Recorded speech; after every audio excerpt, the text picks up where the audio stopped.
The Japanese destroyer's searchlight swept across the water like the finger of death. Passing mere feet from our bow, we held our breath, engines idling, drifting in the darkness off Vella Lavella. 23 American sailors pressed against the deck of PT-164, trying to become invisible. In the cargo holds of the 3 Japanese transports behind that destroyer, nearly 8,000 enemy soldiers sat unaware that their journey to reinforce Kolombangara was about to end in the black waters of the Solomon Sea. The date was July 19, 1943, and in exactly 4 minutes, we would unleash hell from the shadows. My hands gripped the twin .50 caliber mount so tightly my knuckles ached.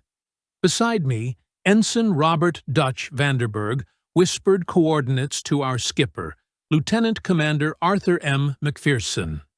The green phosphorescent glow of our compass was the only light we dared show. Behind us, hidden in the moon's shadow cast by Vella Lavella's volcanic peaks, PT-168 and PT-171 waited for our signal. We were America's secret weapons, and the Japanese Navy was about to discover why darkness was no longer their ally. My name is Chief Petty Officer Thomas Tom Harrigan, United States Navy Reserve, and I was one of the first to prove that small wooden boats could sink steel warships. People often ask me what it was like being part of the most closely guarded naval secret of 1943. The truth is, we were too busy trying not to die to think about making history. We only knew that, if we failed tonight, those 8,000 Japanese soldiers would reach Kolombangara, where they would slaughter American boys trying to take that strategic airfield. Every torpedo we carried represented hundreds of American lives that might be saved. Every enemy transport we sent to the bottom meant parents back home who wouldn't receive that dreaded telegram from the War Department. To understand how 3 boats smaller than most private yachts could challenge the Imperial Japanese Navy at the height of its power, you need to understand what we were up against in the summer of 1943. The Japanese had turned night fighting into an art form. Since their victory at Savo Island the previous August, where they sank 4 Allied cruisers without losing a ship, they owned the darkness in the Solomon Islands. Their sailors trained for years in night combat, learning to fight without radar, using only keen eyesight and practiced coordination. They called their nighttime supply runs the Tokyo Express, and we called them the Rat Run. Either way, they moved troops and supplies with near impunity once the sun went down. The American Navy had bigger ships, better radar, and more firepower. But we were losing the night war. Our admirals, trained in the traditional battle line tactics of Jutland and Manila Bay, couldn't adapt quickly enough to this new kind of warfare. Our cruisers and destroyers, designed for fleet actions in open ocean, were sitting ducks in the confined waters of the Solomons. We needed something different, something the Japanese wouldn't expect. That something was being built in secret boatyards from New Orleans to New York, and it would revolutionize naval warfare forever. The PT boat, patrol torpedo boat, was born from desperation and American ingenuity. At 80 feet long and 20 feet wide, they were constructed from laminated mahogany plywood, not steel. 3 Packard V-12 engines, modified versions of the Liberty aircraft engine, pushed them to speeds over 45 knots, faster than any torpedo or conventional warship. We carried 4 21-inch torpedo tubes with Mark 13 torpedoes, a 20mm Oerlikon cannon, 4 .50 caliber machine guns, and enough ammunition to raise hell for about 15 minutes of sustained combat. After that, we had better be heading home or heading to the bottom. I first saw a PT boat in February 1943 at the Motor Torpedo Boat Squadron Training Center in Melville, Rhode Island. I was a destroyer sailor fresh from convoy duty in the North Atlantic when the Navy asked for volunteers for hazardous duty with experimental vessels. The recruiter wouldn't tell us what these vessels were, only that the casualty rate was expected to be over 50%. Out of 200 volunteers, they selected 40.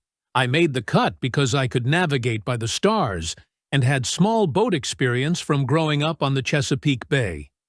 The first time I stepped aboard PT-164, I thought the Navy had lost its mind.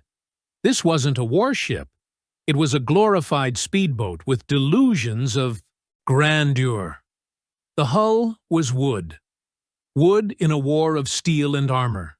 The living quarters were so cramped that hot bunking wasn't just common, it was mandatory. There was no armor protection except for some sheet metal around the bridge. One good hit from anything larger than a rifle bullet, and we'd be matchsticks floating on the water. But then I met McPherson, and everything changed. Mac was 28 years old, ancient by PT boat standards, with eyes that had seen too much already. He'd been at Pearl Harbor aboard the destroyer USS Shaw when the Japanese attacked, had fought at Midway, and volunteered for PT boats because, in his words, "I'm tired of being a target. Time to become the hunter." Mac understood something that would take the rest of us weeks to learn. PT boats weren't meant to fight like conventional warships. We were maritime guerrillas, seagoing assassins who struck from ambush and vanished before the enemy could react. Our crew was a collection of misfits and specialists who would never have served together on a regular Navy vessel. Dutch Vanderberg, our executive officer, was a Yale mathematics professor who could calculate torpedo firing solutions in his head faster than most men could work a slide rule. Chief motor machinist's mate, Carlos Charlie Mendoza, had been building racing engines in Los Angeles before the war and could make our temperamental Packards purr like kittens or roar like lions depending on what we needed. Radio Man Second Class William Sparks Patterson came from the submarine service, where he'd learned to operate radios in absolute silence.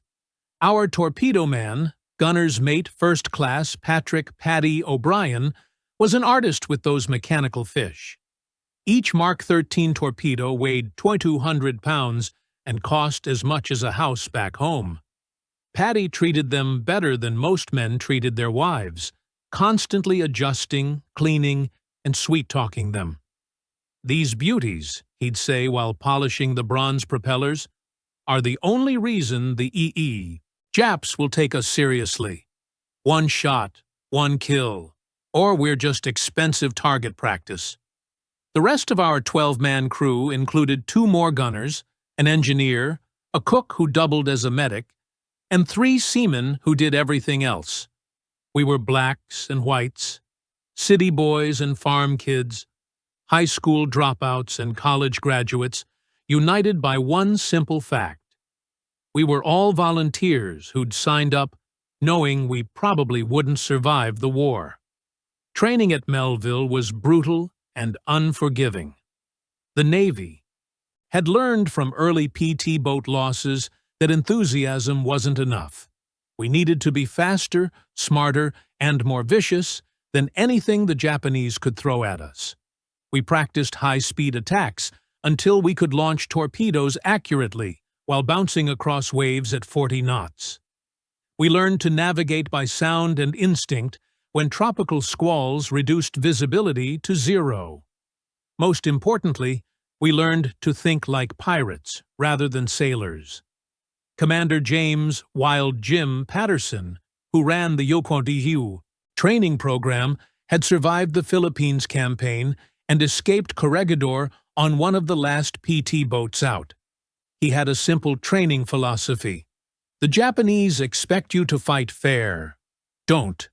They expect you to follow naval tradition. Don't. They expect you to be afraid of the dark. Make them afraid instead. He taught us that our greatest weapons weren't our torpedoes, but surprise, speed, and sheer audacity. We arrived at our forward base at Rendova on June 30th, 1943, just as the invasion of New Georgia was beginning.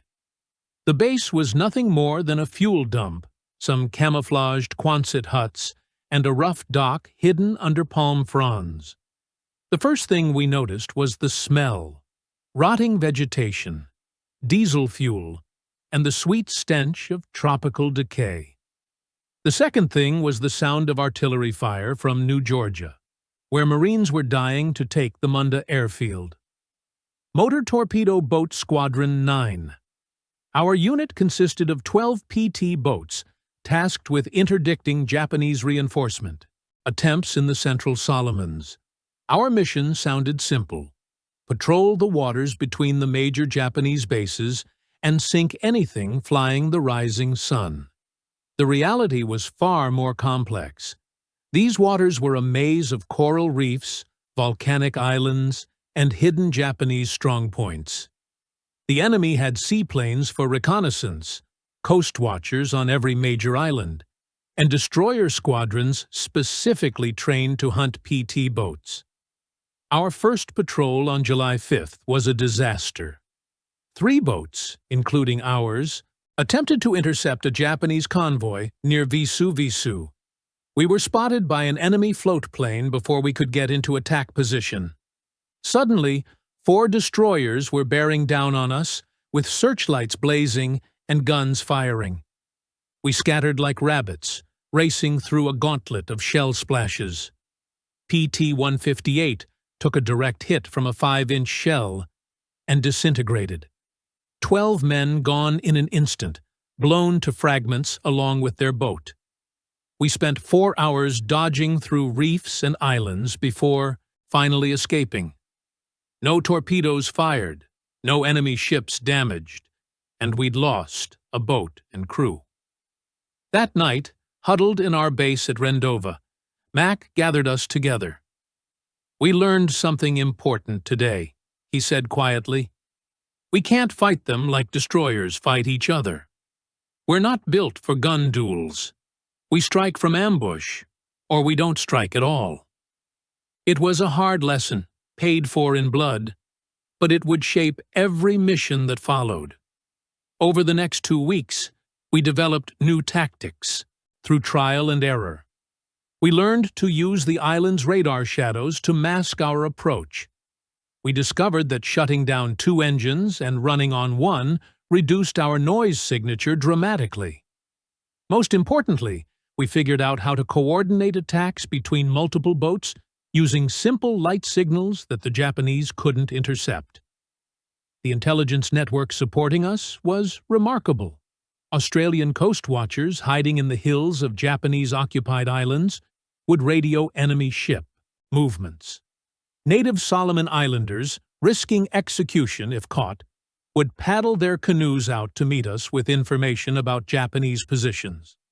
Sometimes we'd get decrypted intelligence from Pearl Harbor giving us exact convoy schedules, but most of the time we hunted by instinct and experience.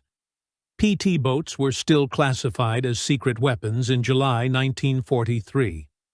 Official Navy communications never mentioned us by name, referring only to small craft or mosquito boats. The Japanese knew something was hitting their convoys, but their initial reports described us as submarines or mines.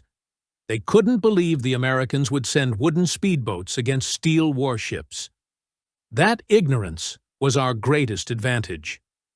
On the night of July 18th, Coast Watcher reports indicated a major Japanese reinforcement convoy would run through Blackett Strait heading for Vella on Kolombangara.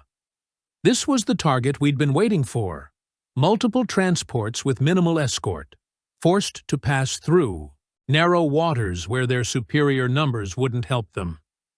Mac volunteered our boat to lead the attack along with PT-168, skippered by Lieutenant Henry Hank Bramwell, and PT-171, under Lieutenant Junior Grade Joseph Joey Antonelli. The briefing that evening was tense. Intelligence estimated 3 large transports escorted by 1 or 2 destroyers carrying elements of the Japanese 13th Regiment, elite troops who'd fought in China and the Philippines. These weren't construction battalions or supply troops. These were frontline soldiers who would make our Marines' lives hell on New Georgia. Commander William Bill Specht, our squadron leader, made it clear. "Gentlemen, this convoy cannot reach Vella. I don't care if you have to ram those transports. They go to the bottom tonight." As the sun set on July 19th, painting the sky blood red over the Solomons, we made our final preparations. Paddy O'Brien ran through his torpedo checklist for the 5th time, setting the Mark 13s for a depth of 10 feet and a speed of 28 knots, optimal settings for hitting a loaded transport. Charlie Mendoza had our engines tuned to perfection, with mufflers installed to reduce noise. Dutch Vanderberg plotted and replotted our attack approach, calculating currents, wind, and the moon's position. I checked my machine guns one last time, ensuring the ammunition belts fed smoothly. We loaded nothing but armor-piercing and incendiary rounds. Regular ball ammunition was useless against steel ships, but API rounds could penetrate bridge windows, start fires, and suppress enemy gun crews. Every 5th round was a tracer, creating lines of fire that looked like deadly fireworks in the night sky. At 20-30 hours, we slipped our moorings and headed into the gathering darkness. The 3 boats moved in column formation, engines muffled to a low rumble. As we cleared Rendova Harbor, Mac ordered us to test weapons. The night erupted briefly in gunfire as 12 machine guns and 3 20mm cannons barked into the empty sea. Then silence again, broken only by the rhythmic pulse of our engines and the hiss of water along our hulls. The ocean was rougher than we'd hoped, with a 2-foot chop that would make torpedo accuracy challenging. But it also meant our wakes would be harder to spot, and the wave action would mask our engine noise. Every advantage mattered when you were 80 feet of plywood, attacking 400 feet of steel. By 23 hours, we reached our ambush position off the north coast of Vella Lavella. Mac cut engines to idle, and we drifted in the darkness, waiting.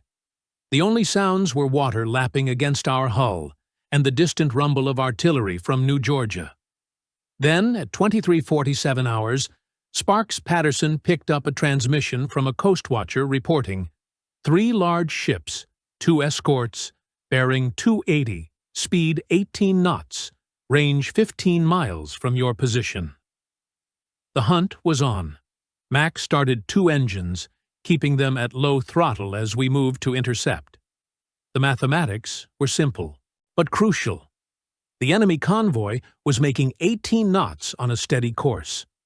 We could make 35 knots without creating too much wake.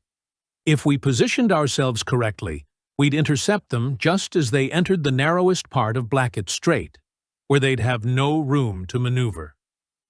At Orzero 18 hours on July 20th, Dutch spotted them through his binoculars, dark shapes against the star field, exactly where they should be. The Japanese were maintaining perfect formation. 2 destroyers in the lead. 3 transports following, with another destroyer bringing up the rear. They showed no lights, but their size and regular spacing made them easy to track once you knew where to look. Mac's plan was elegantly simple and incredibly dangerous. PT-168 would attack from the port side, PT-171 from starboard, while we went straight up the middle after the lead transport. It meant passing between the escort destroyers, literally threading the needle between death on either side. But if it worked, we'd cause maximum confusion and have clear shots at all 3 transports. "All ahead slow," Mac whispered. We crept forward at 5 knots, barely moving, letting the convoy come to us. At 2,000 yards, we could hear their engines, the deep thrumming of massive diesels pushing thousands of tons through the water. At 1,500 yards, we could see individual details. The pagoda-style bridge of the lead destroyer, the cargo booms on the transports, even figures moving on deck.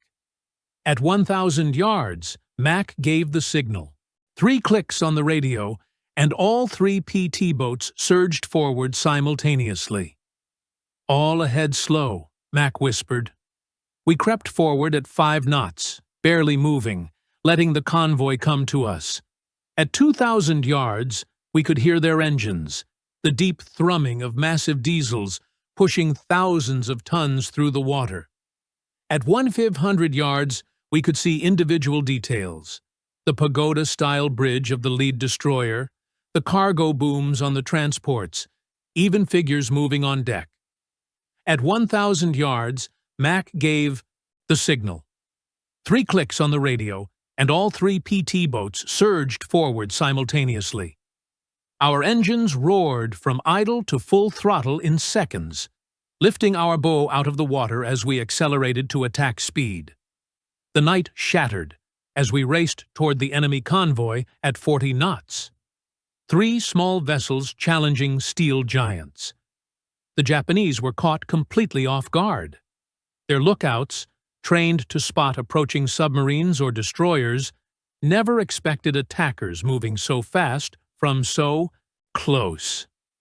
We were inside their formation before they could react, racing between the escort destroyers at point-blank range. I opened fire with my twin 50s, sweeping the bridge of the nearest destroyer, watching my tracers punch through the windows and ricochet off the steel. Fire 1, fire 2. Paddy launched our first 2 Mark 13 torpedoes at 600 yards, an impossibly short distance where missing was nearly impossible. The mechanical fish leaped from their tubes and dove into the water, their propellers already spinning at full speed. Dual wakes of phosphorescent bubbles stretched toward the target, a converted ocean liner carrying over 3,000 Japanese soldiers. The destroyer to our starboard finally reacted, swinging its searchlight toward us. The brilliant white beam found us instantly, blinding in its intensity. Immediately, its 25mm anti-aircraft guns opened fire. Green tracers reached out for us like deadly fingers. Shells exploded all around us, so close that the geysers of water soaked everyone on deck. Then, our torpedoes hit. The first struck the transport just aft of the bridge with a thunderous explosion that lit up the night like a lightning bolt. The second hit amidships, breaking the vessel's back instantly. The 8,000-ton ship rose partially out of the water and then snapped in 2, with both sections beginning to sink immediately. Through the glare of the searchlight and the gunfire, we could see hundreds of Japanese soldiers falling into the water, their screams audible even above our engines. PT-168 attacked next. Both of its Mark 13 torpedoes hit the second transport. That ship, loaded with ammunition and fuel for the Vella garrison, exploded like a volcano. The blast was so powerful it knocked me down, and a wave of superheated air washed over our boat. Burning debris rained down around us, starting small fires on our wooden deck that we frantically stomped out with our feet. The Japanese destroyers were responding now, but they faced an impossible problem. We were too close for their main guns to depress low enough to hit us, and we were mingled with their own transports, making it dangerous for them to fire.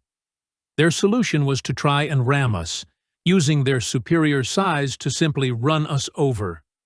The nearest destroyer turned sharply toward us, its sharp bow aimed directly at our midsection.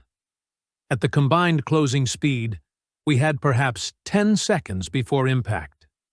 Mac spun the wheel hard right and pushed the throttles past their limits. Our engines screamed in protest, but we turned like a dancer, passing the destroyer's bow by less than 10 feet. As we flashed past, I emptied an entire belt of ammunition into its bridge at point-blank range, watching sparks fly as the bullets found their mark. PT-171 was not as lucky. Joey Antonelli had lined up perfect shots on the third transport, but a Japanese destroyer caught them with searchlights before they could fire. The enemy's 25mm cannons found their mark, stitching a line of holes across PT-171's bow. One shell hit a torpedo, but miraculously, it didn't detonate. The warhead needed to be armed by spinning through the water before it would explode. Still, Joey had to abort his attack run and flee, trailing smoke and taking on water. We circled back for another pass, but the element of surprise was gone. Every searchlight in the Japanese convoy was now sweeping the water, and guns of every caliber were firing in all directions. The water around us was torn by so many shell splashes, it looked like a rainstorm. Worse, the Japanese had finally brought their 5-inch guns into action, and those could blow us to splinters with a single hit. "Launch the remaining fish and get us out of here," Mac yelled above the din. Patty fired our last 2 Mark 13 torpedoes at the remaining transport, but the ship's captain saw them coming and managed to maneuver, turning parallel so that both torpedoes passed harmlessly down its sides. Then we were running, all 3, engines at full power, zigzagging through geysers of water as we fled into the darkness. Behind us, the battle continued to rage. PT-168, despite taking several hits, managed to put 1 more torpedo into the already sinking second transport. The ammunition ship's death throes illuminated the entire strait, secondary explosions rippling through her hull as she went down. 2 of the 3 transports were gone, taking nearly 6,000 Japanese soldiers with them. The third transport and the destroyers were undamaged but thoroughly shaken. We regrouped 5 miles south of the engagement area. All 3 boats were battered but still afloat. PT-171 was in the worst shape, with multiple holes at the waterline and 1 engine out. We came alongside and helped transfer wounded crew members, while our carpenter's mates worked frantically to plug holes with everything from mattresses to life jackets. PT-168 had lost her radio antenna and taken shrapnel damage throughout her superstructure, but remained combat-capable. Our boat had somehow escaped with minimal damage. Some shrapnel holes, a burned-out gun barrel from overheating, and scorch marks from near misses. But we were alive, and we'd accomplished our mission. 2 transports definitely sunk, thousands of enemy soldiers killed, and the Japanese reinforcement schedule disrupted. The surviving transport, rather than continue to Vella, reversed course and headed back to Rabaul. The journey back to base was tense. Japanese float planes were up at first light searching for us. We hid in the shadow of small islands, camouflaged with palm fronds, engines off, barely breathing as enemy aircraft droned overhead. It took us 14 hours to cover what should have been a 3-hour journey, but we all made it back to Rendova. The debriefing was exhaustive. Intelligence officers wanted every detail: Japanese tactics, weapon effectiveness, enemy response times. What we told them would be distributed to every PT squadron in the Pacific. The lessons learned from our engagement would save American lives and sink enemy ships throughout the remaining war years. But the immediate impact was even more significant. Radio intercepts revealed Japanese communications describing new American secret weapons and high-speed torpedo boats appearing from nowhere. For the first time, the Imperial Navy was afraid of the dark. They could no longer move freely at night, couldn't guarantee safe passage even to their most heavily guarded convoys. Every shadow might hide a PT boat. Every sound might be American engines approaching. Over the following weeks, the Japanese changed their entire resupply strategy. Convoys grew larger but less frequent. Destroyer escorts doubled, then tripled. They started using searchlight-equipped float planes for night reconnaissance. All of these changes meant fewer supplies and reinforcements reaching their island garrisons, giving our ground forces crucial advantages. The psychological impact was perhaps even greater than the tactical success. Japanese soldiers waiting for reinforcements that never came began to lose hope. Enemy commanders, unable to guarantee supply deliveries, had to cancel offensive operations. The myth of Japanese invincibility at night, shattered by wooden boats, crewed by American teenagers and reservists, began to crumble throughout the Pacific. The success of our squadron led to the rapid expansion of the PT boat program. New bases were established throughout the Solomons and New Guinea. Improved boats with better engines, radar, and armor protection were rushed into production. Tactics we developed through trial and error became official doctrine, taught at training bases from Rhode Island to California. The cost of this success was measured in friends who didn't come home. 2 weeks after our successful attack, PT-166 hit a mine while returning from patrol. All hands were lost. PT-162 was caught by Japanese destroyers in daylight, when an engine failure left her dead in the water. They shot her to pieces. Only 3 survivors were pulled from the water. Joey Antonelli, skipper of PT-171, was killed by a sniper while his boat was refueling at a forward base. In October 1943, when I was rotated back to the States for new construction training, our squadron had lost 7 boats and 73 men. But we'd sunk or damaged over 40 Japanese vessels from destroyers to barges and killed thousands of enemy soldiers who never reached their destinations.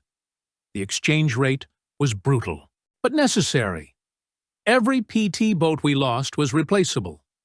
The Japanese ships and experienced crews were not. I returned to the Pacific in March 1944 as executive officer of PT-321, operating in the Philippines. The boats were better. Radar, armor plate around the cockpit, more reliable torpedoes. But the essence remained the same: speed, surprise, and audacity. We were still proving that American innovation could overcome any enemy advantage. The Japanese never fully adapted to the PT boat threat. They tried everything: specialized hunter-killer groups, radar-equipped destroyers, even suicide boats designed to ram us. But they couldn't be everywhere, couldn't protect every convoy, couldn't make the night safe again. The secret weapon they'd discovered too late had permanently changed the balance of power in the Pacific. McPherson survived the war, earning a Navy Cross and 2 Silver Stars. He stayed in the Navy, eventually commanding a destroyer squadron in Korea. We kept in touch until his death in 1987. At his funeral, his son told me Mac often said the PT boats were where he learned what real courage meant. Not the absence of fear, but action despite terror. Dutch Vanderberg returned to Yale after the war, but never forgot his navigation lessons learned in the Solomons. He became one of America's leading oceanographers, using skills honed dodging Japanese destroyers to map ocean currents and underwater mountains. He once told me that after threading between enemy warships at 40 knots in the dark, everything else seemed easy. Charlie Mendoza went back to building racing engines in Los Angeles, applying tricks learned keeping PT boat engines running to make cars go faster. His garage became legendary among hot rodders with a sign that read, "Speed Shop. We made PT boats fly." He'd tell customers that if he could make 4,500 horsepower push 50 tons at 45 knots, he could make anything go fast. Patty O'Brien stayed in the Navy, becoming one of the service's leading torpedo experts. He wrote the manual on Mark 13 torpedo maintenance that was used until the 1970s.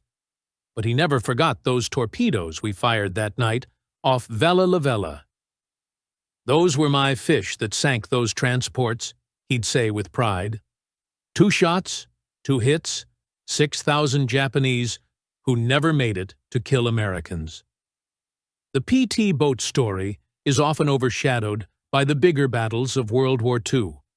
Midway, Guadalcanal, Leyte Gulf. But for those of us who served on these tiny wooden warriors, we knew we'd been part of something revolutionary. We'd proven that technology and courage could overcome tradition and size. We'd shown that American sailors, many of whom had never seen the ocean before Pearl Harbor, could outfight the best navy in the world at their own game. The secret of our success wasn't really the boats themselves, though they were marvels of engineering. It wasn't our torpedoes, though when they worked, they were devastating. The real secret was the American spirit of innovation, the willingness to try something completely different when conventional methods failed. While our admirals initially dismissed PT boats as toys, junior officers and enlisted men proved that toys with teeth could change the course of a war. Every time I read about modern naval warfare, missile boats, stealth technology, asymmetric warfare, I see the legacy of those PT boats. We proved that naval combat didn't have to be about battleships slugging it out at 20,000 yards. It could be about speed and stealth, about hitting where the enemy didn't expect and disappearing before they could respond. Every fast attack craft in today's Navy carries DNA from those plywood speedboats that terrorized the Japanese Navy. The Japanese phrase that entered their naval vocabulary in 1943 was simply mosquito boat terror, a fear that spread throughout their fleet. Post-war interviews with Japanese naval officers revealed that PT boats caused disruption far beyond our actual numbers.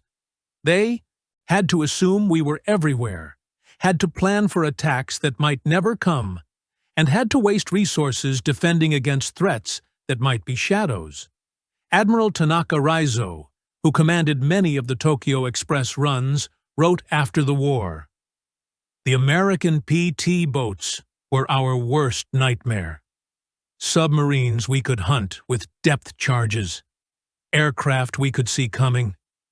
But these devil boats appeared from nowhere, struck like cobras, and vanished into the night. They made us afraid of our own element, the darkness we had once ruled. That fear, that uncertainty we created, was worth more than any number of ships sunk. It represented the turning point when the Imperial Japanese Navy, which had dominated the Pacific since Pearl Harbor, began to doubt itself. When sailors who had trained their entire lives for night combat started fearing shadows, the psychological battle was already won. The technical evolution of PT boats during the war was remarkable. The early boats like ours were essentially peacetime designs pressed into combat service. By 1945, PT boats carried radar, rockets, advanced torpedoes, and even primitive guided missiles. But the core concept never changed. Small, fast, deadly, and crewed by volunteers willing to take insane risks for their country.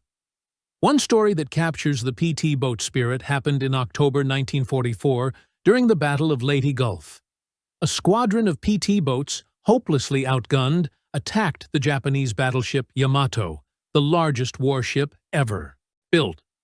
Their torpedoes couldn't even penetrate Yamato's armor belt, but they attacked anyway, forcing the massive battleship to take evasive action and buying time for American escort carriers to escape. Small boats didn't sink the giant that day, but their courage saved American lives. The PT boat bases themselves became legends. Rendova, Tulagi, Mios Woendi? Exotic names that meant mosquitoes, malaria, and midnight missions.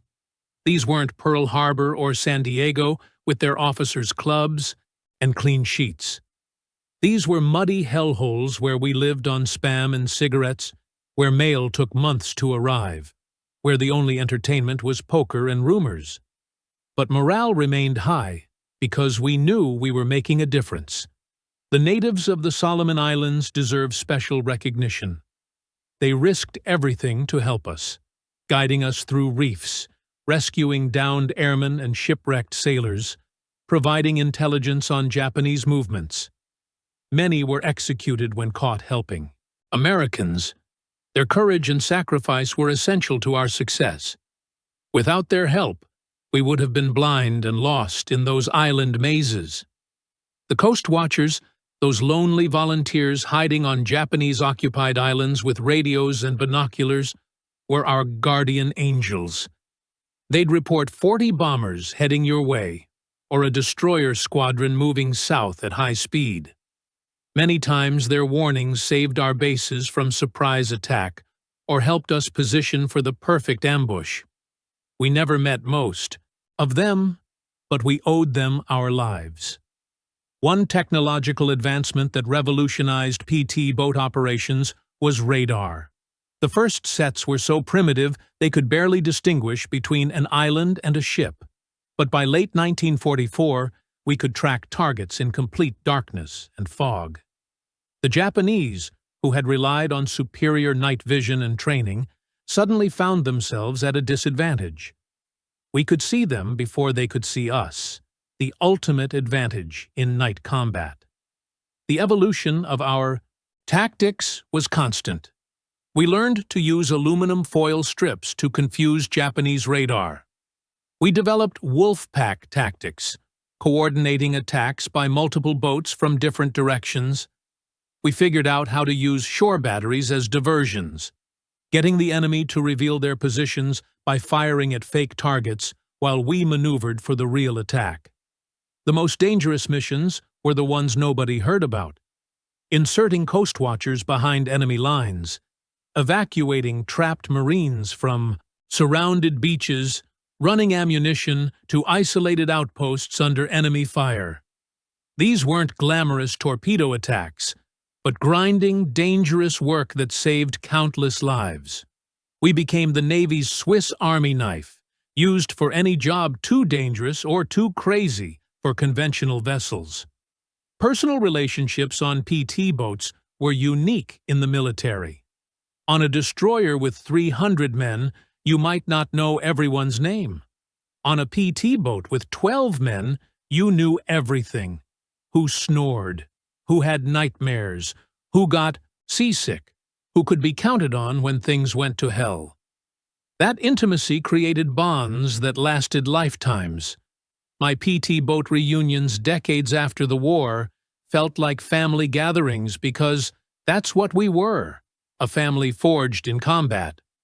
The food on PT boats deserves its own mention, or perhaps complaint. We lived on K-rations, Spam, powdered eggs, and whatever we could trade from larger ships. Fresh water was precious, rationed for drinking only. We washed in seawater, which left salt crystals that chafed and burned. Coffee, black and strong enough to float a wrench, was our lifeblood. Some crews became creative, fishing with hand grenades or trading torpedo alcohol to base personnel for real food. Maintenance was constant and critical. Salt water corroded everything. Tropical heat rotted wood and fabric, and high-speed operations stressed every component to its limits. We spent more time maintaining our boats than fighting in them. Every man became a mechanic, carpenter, and electrician by necessity. A PT boat with engine failure in enemy waters was a death trap, so we treated maintenance like a religion. The weather in the Solomons was our constant enemy. Tropical squalls could appear from nowhere, turning calm seas into mountains of water. Lightning strikes could fry our radios and electrical systems. The heat and humidity were so oppressive that men would pass out at their posts. But bad weather was also our friend, hiding us from enemy aircraft and making our small boats harder to spot among the wind-driven waves. Navigation in those waters required skills they never taught at Annapolis. Charts were often wrong, based on surveys from the 1800s. Coral reefs could appear overnight after storms. We learned to read watercolor and wave patterns, to smell land before seeing it, to navigate by instinct when instruments failed. Every successful patrol added to our mental maps of those deadly waters. The Japanese response to PT boats evolved throughout the war.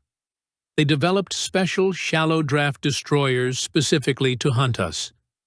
They created coordinated search patterns using float planes and destroyers together. They even tried using captured PT boats as decoys. But for every countermeasure they developed, we developed countermeasures. It became a deadly game of chess played at 40 knots in the dark. One aspect rarely discussed was the psychological toll. Living constantly on edge, knowing that any patrol could be your last. Watching friends die in horrific ways. It marked us all. Some men cracked, requesting transfers even though it meant being labeled cowards. Others became addicted to the adrenaline, volunteering for increasingly dangerous missions. Most of us just endured, finding ways to cope with fear that never really went away. The humor that developed was dark but necessary. We named our boats things like Sudden Death, Hell's Angels, and Grim Reaper. We painted cartoon characters on our torpedoes. Donald Duck. Riding a torpedo was popular. We made up songs about sinking Japanese ships. The more gruesome, the better. It was psychological armor, a way to make the unbearable bearable. The impact of PT boats extended beyond the Pacific. When the Normandy invasion was planned, PT boats were included to protect the fleet from German E-boats. The lessons learned in the Solomons were applied in the Mediterranean, the English Channel, and even the rivers of Europe. American PT boat doctrine influenced naval thinking worldwide, inspiring similar programs in dozens of navies. Looking back now, decades later, I'm amazed we survived. We were mostly kids playing with deadly toys in a war that killed millions. We made mistakes that should have killed us, and took risks that make me shudder in retrospect. But we also accomplished something remarkable. We took an untested concept and turned it into a war-winning weapon. We proved that American innovation and courage could overcome any obstacle. The legacy of PT boats lives on in today's Navy.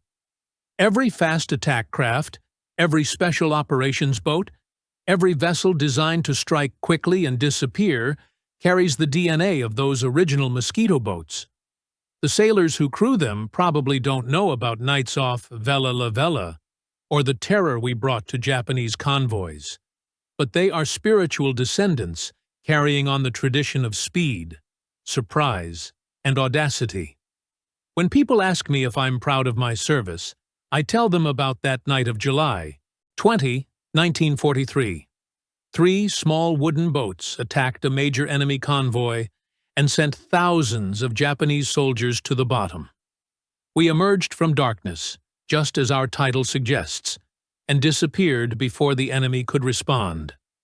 We were America's secret weapon, and we changed the course of the Pacific War. The Japanese were stunned not just by our boats, but by what they represented: American willingness to innovate, to take risks, and to challenge conventional wisdom.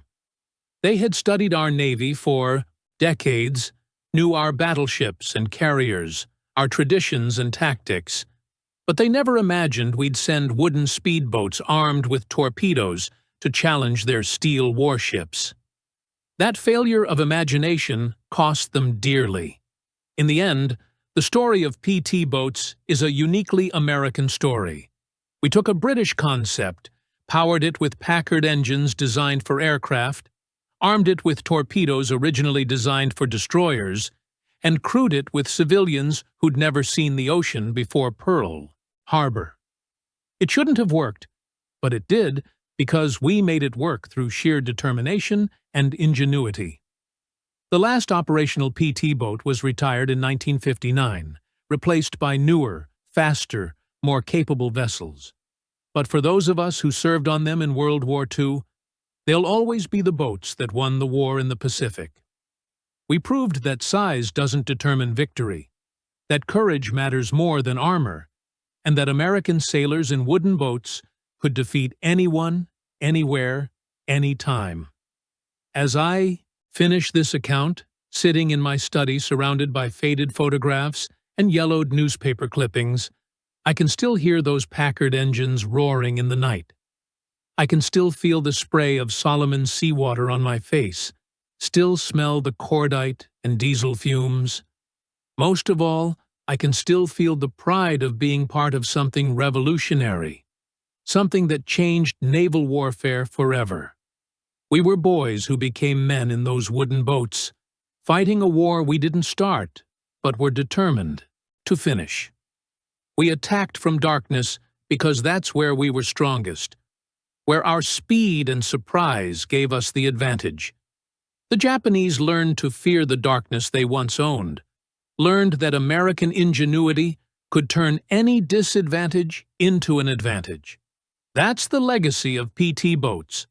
Not just the ships we sank or the battles we won, but the proof that free people fighting for their freedom can overcome any tyranny. We were small, fast, and deadly. We were secret weapons that stayed, secret just long enough to turn the tide. We were the mosquito fleet that brought down an empire, one torpedo at a time. The Japanese were stunned by America's secret PT boats because they represented everything the Imperial Navy hadn't expected from Americans: innovative thinking, aggressive tactics, and the willingness to risk everything on an unproven concept. By the time they understood the threat we posed, it was too late. The shadows they had once ruled now belonged to us, and, from those shadows, we struck without mercy, until the rising sun finally set on Japan's Pacific Empire.